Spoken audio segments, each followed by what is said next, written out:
ನಮಸ್ತೆ ಸ್ನೇಹಿತರೆ, ನಾನು ನಿಮ್ಮ ರಾಘವೇಂದ್ರ ಜಿಪಿ, ಕರ್ನಾಟಕ ಪರ ಸಂಘಟನೆಗಳ ಒಕ್ಕೂಟದ ಯುವ ಘಟಕದ ರಾಜ್ಯಾಧ್ಯಕ್ಷ.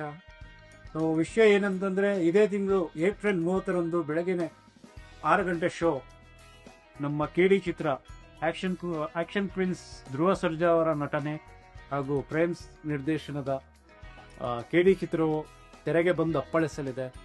ಸೊ ನಮ್ಮ ಕರ್ನಾಟಕ ಪರ ಸಂಘಟನೆಗಳ ಯುವ ಘಟಕದ ನಮ್ಮ ಎಲ್ಲ ಅಧ್ಯಕ್ಷರು, ಉಪಾಧ್ಯಕ್ಷರು, ಪದಾಧಿಕಾರಿಗಳು, ಕಾರ್ಯಕರ್ತರು ಎಲ್ಲರೂ ಬಂದು ಈ ಸಿನಿಮಾವನ್ನು ನಾವೆಲ್ಲರೂ ವೀಕ್ಷಿಸುತ್ತಿದ್ದೇವೆ.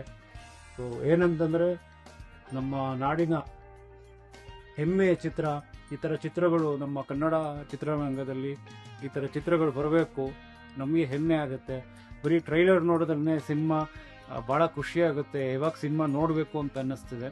ಸೊ ನಮ್ಮ ನಾಡಿನ ಜನತೆಗೆ ಎಲ್ಲರೂ, ನಮ್ಮ ನಾಡಿನ ಜನತೆ ಎಲ್ಲರೂ ಬಂದು ಈ ಚಿತ್ರವನ್ನು ವೀಕ್ಷಿಸಿ ಅವರಿಗೆ ಆಶೀರ್ವದಿಸಬೇಕು ಅಂತ ತಮ್ಮಲ್ಲಿ ವಿನಂತಿಸಿಕೊಳ್ಳುತ್ತಿದ್ದೇನೆ. ಹಾಗೂ ಏನಂತಂದರೆ, ಹೆಮ್ಮೆ ಚಿತ್ರ ಅಂತ ಏನಂತಂದರೆ, ಬರೀ ಕರ್ನಾಟಕದಲ್ಲ, ದೇಶಾದ್ಯಂತ ಅಲ್ಲ, ಪ್ರಪಂಚದಾದ್ಯಂತ ನಮ್ಮ ಈ KD ಚಿತ್ರ ಅಂದರೆ ನಮ್ಮ ಕನ್ನಡ ಚಿತ್ರ ಪ್ರಪಂಚದಾದ್ಯಂತ ವರ್ಲ್ಡ್ ವೈಡ್ ರಿಲೀಸ್ ಆಗ್ತಿದೆ ಅಂತಂದರೆ ನಮಗೆ ಒಂದು ದೊಡ್ಡ ಹೆಮ್ಮೆ. ಸೊ ಏನಂತಂದರೆ, ನಾವು ಇವತ್ತು ಇವರಿಗೆ ನಮ್ಮ KD ಚಿತ್ರತಂಡ, ನಮ್ಮ ಕನ್ನಡ ಸಿನಿಮಾ, ನಮ್ಮ ಕನ್ನಡ ಚಿತ್ರಕ್ಕೆ ನಾವು ಇವತ್ತು ನಾವು ಸಪೋರ್ಟ್ ಮಾಡ್ತೀವೋ, ಇಂಥ ಚಿತ್ರಗಳು ಇನ್ನೂ ಬರ್ತಾನೆ ಆಗುತ್ತೆ. ಸೊ ದಯವಿಟ್ಟು KD ಚಿತ್ರವನ್ನು ಎಲ್ಲರೂ ಬಂದು ವೀಕ್ಷಿಸಿ. ನಮ್ಮ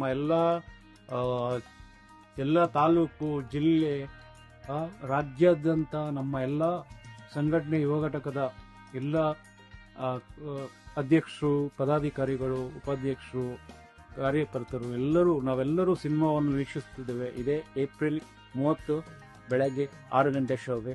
ಖಂಡಿತವಾಗ್ಲೂ ನಮ್ಮ ನಾಡಿನ ಜನತೆ ನಮ್ಮ KD ಚಿತ್ರವನ್ನು ಕೈ ಬಿಡಲ್ಲ ಅಂತ ಅಂದ್ಕೊಂಡಿದ್ದೀವಿ. ಖಂಡಿತವಾಗ್ಲೂ ಎಲ್ಲರೂ ಬಂದು ಈ ಚಿತ್ರವನ್ನು ವೀಕ್ಷಿಸುತ್ತೆ.